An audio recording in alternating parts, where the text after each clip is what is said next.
আসসালামু আলাইকুম। আজকে যে অঙ্কটা দেখাচ্ছি সেটা হচ্ছে সপ্তম শ্রেণীর দ্বিতীয় অধ্যায় অনুপাত ও লাভ ক্ষতির অধ্যায়। তো দ্বিতীয় অধ্যায়ের 2.1 অনুশীলনীর 3 নম্বর অঙ্ক। তো 3 নম্বর অঙ্কে বলছে কি শূন্যস্থান পূরণ করো, অর্থাৎ কি যে খালি ঘরগুলো আছে এই ঘরে একটা করে মান বসবে, এই মানটা বের করতে হবে। তো এই মানগুলো বের করার জন্য একটি সূত্র আছে, সহজ উপায় আছে। তো চলো না এটা শুরু করি। তো ক নাম্বারটা আমরা লিখছি। তো ক নাম্বারে দেখো এখানে 4টা আলাদা আলাদা পার্ট আছে, অর্থাৎ কি এই 11, 25, তারপর একটা খালি ঘর, তারপরে আছে 25। অর্থাৎ কি এটা হচ্ছে প্রথম রাশি, এটা হচ্ছে দ্বিতীয় রাশি, এটা ছিল তৃতীয় রাশি, আর এটা হচ্ছে চতুর্থ রাশি। তো আমাদের সেই অনুপাতে, অর্থাৎ কি প্রশ্ন অনুপাতে 3টা মান দেওয়া আছে। ঠিক আছে, এটা হচ্ছে প্রথম রাশি, এটা দ্বিতীয় রাশি, আর এটা দেওয়া আছে চতুর্থ রাশি, আর তৃতীয় রাশিটা আমাদের বের করতে বলছে।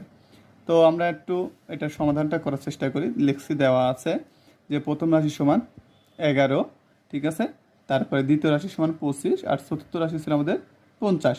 তো এখানে একটা সূত্র আছে, যে সূত্রটা হচ্ছে যে আমরা জানি লেখার পর লিখছি প্রথম রাশি গুণন চতুর্থ রাশি সমান দ্বিতীয় রাশি গুণন তৃতীয় রাশি।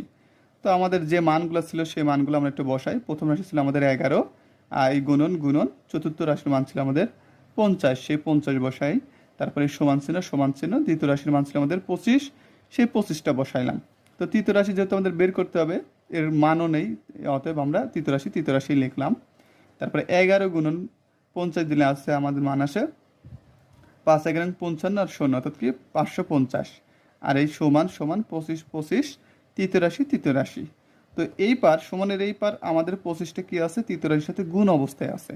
তাহলে আমরা যদি গুণ থেকে যদি এই পারে নিয়ে আসি, সমানের এই পারে নিয়ে আসলে এটা ভাগ আকৃতি হয়। অর্থাৎ কি এই 550 উপরে বসবে আর ভাগ হয়ে 25টা কি চলে আসবে, নিচে চলে আসবে। ঠিক আছে, তো এই তৃতীয় রাশিটার থাকলো। তো 550-এর যদি আমরা 25 দিয়ে ভাগ দিই, তাহলে উত্তর আসবে আমাদের 22। অর্থাৎ কি আমরা তৃতীয় রাশিটা পেলাম কত, 22। তাহলে আমাদের যে শূন্য স্থান পূরণে আমাদের ঘরের মধ্যে আমাদের অ্যান্সারটা কত আসবে, 22। এটা হচ্ছে উত্তর। তো এভাবে আমরা প্রতিটা অঙ্কে করতে পারি। খ নাম্বারটাও আমরা করতে পারবো, অর্থাৎ কি আমাদের খ নাম্বারের দ্বিতীয় রাশির মান বের করতে বলছে। ঠিক সেম উপায়ে আমরা শুধু এখান থেকে দ্বিতীয় রাশির মানটা বের করব। তো পরবর্তী ভিডিওতে আমি খ নাম্বারটা শিখিয়ে দেবো ইনশাল্লাহ।